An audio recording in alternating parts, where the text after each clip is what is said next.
नमस्कार मित्रांनो, तुमचं सगळ्यांचं आपल्या यूट्यूब चॅनलमध्ये स्वागत आहे. मित्रांनो, जिल्हा परिषद भरती स्थापत्य अभियांत्रिकी सहाय्यकचे नॉन टेक्निकलचे प्रश्न कसे होते हे आपण पाहणार आहोत. फर्स्ट शिफ्टमध्ये कसे प्रश्न पडलेले होते त्याच्याबद्दल आपण माहिती घेणार आहोत. जेणेकरून तुम्हाला उद्याच्या पेपरसाठी थोडासा अंदाज येऊ शकतो. जेमतेम प्रश्न जी-केचे प्रश्न आपण पाहणार आहोत, जी-एसचे. हे कसे प्रश्न होते? करंट अफेअरवरती जास्त भर दिलेला आहे त्यांनी.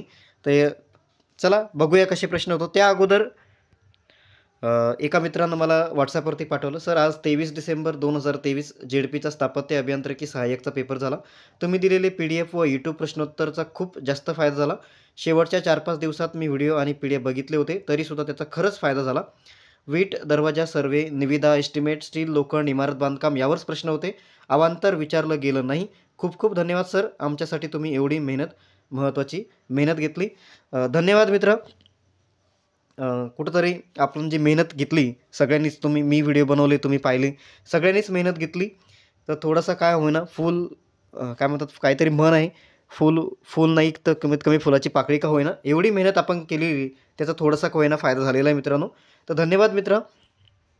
त्याच्यानंतर दुसऱ्या मित्रांना पाठवलं होतं, "आज माझा CAचा पेपर झाला सर, आपल्या नोट्स आणि व्हिडिओचा छान फायदा झाला."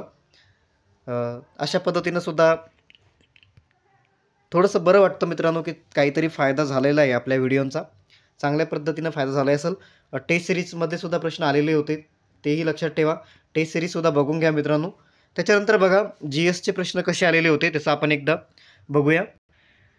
तर मित्रांनो, अंदमान जेलमध्ये सावरकरांना जी शिक्षा झाली होती, ती कोणत्या वर्षी झालेली होती किंवा किती वर्ष झालेली होती, अशाबद्दलचा एक प्रश्न होता.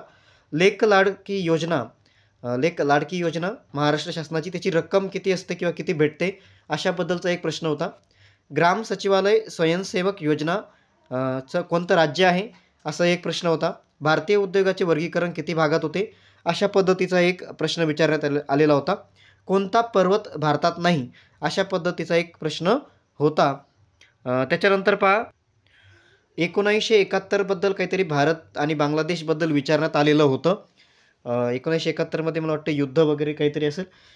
टांझानियाच्या राष्ट्रपती कोणत्या युनिव्हर्सिटीने त्यांना डॉक्टरेट पदवी दिली, अशा पद्धतीचा एक प्रश्न होता. ज्योतिबा यात्रावरती प्रश्न विचारलेला होता, कोणत्या जिल्ह्यात होते.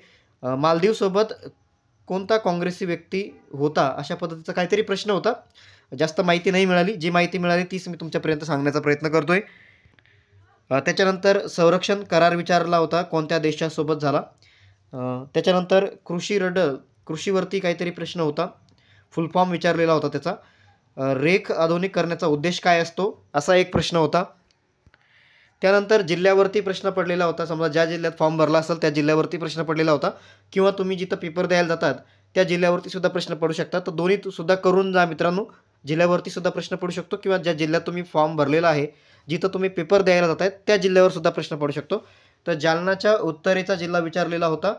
ब्लॅक गोल्ड सिटी विचारलेली होती, आणि काहीतरी आमदार वगैरे असा सुद्धा काहीतरी प्रश्न होता. तर अशा पद्धतीनं मित्रांनो GSचे प्रश्न होते. लक्षात ठेवा, याच्याहून थोडासा तुम्हाला अंदाज येईल की कशा पद्धतीचे प्रश्न विचारण्यात आलेले आहेत.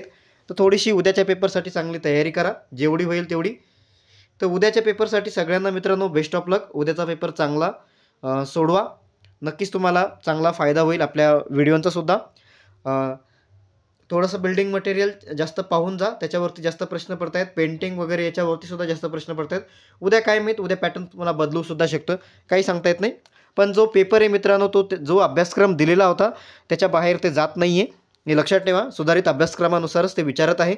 आपण जे जिल्हा परिषदेचे टॉपिक वाईज बनवलेले आहेत ते सुद्धा बऱ्यापैकी फायदा होऊ शकतो. तर व्हिडिओ बघा, जर तुमच्याकडं तुम्ही ऑलरेडी बघितले असेल, किंवा रवींद्रवीर सरांचं पुस्तकसुद्धा तुम्ही रेफर करा, त्याच्यातलेही प्रश्न पडू शकतात. थोडंसं टॉपिक वाईज जर तुम्ही बघून गेले, एक टेस्ट सिरीजसारखं आपले व्हिडिओ, तर त्याचासुद्धा चांगला तुम्हाला फायदा होऊ शकतो. टेस्ट सिरीजसुद्धा बघून घ्या. तर मित्रांनो, अशा पद्धतीनं आपलं GSचं होतं. त्यानंतर इंग्लिशचं सांगायचं झालं तर इंग्लिशमध्ये सेंटेन्स अरेंजमेंटवरती होते, एररवरती प्रश्न पडत आहेत, हे लक्षात घ्या. मराठीमध्ये पॅसेज वगैरे पडतात. जसं इंग्लिशचं पॅटर्न असतं सेम पॅटर्न ते IBPS फॉलो करतं, लक्षात ठेवा. तर ठीक आहे मित्रांनो, भेटूया पुढच्या व्हिडिओमध्ये. गणितामध्ये त्यांनी शेकडेवारी, टक्केवारी याच्यासारखे गणितं टाकलेले होते, हेही लक्षात घ्या. ठीक आहे मित्रांनो, माहिती मिळाली असेल. धन्यवाद मित्रांनो.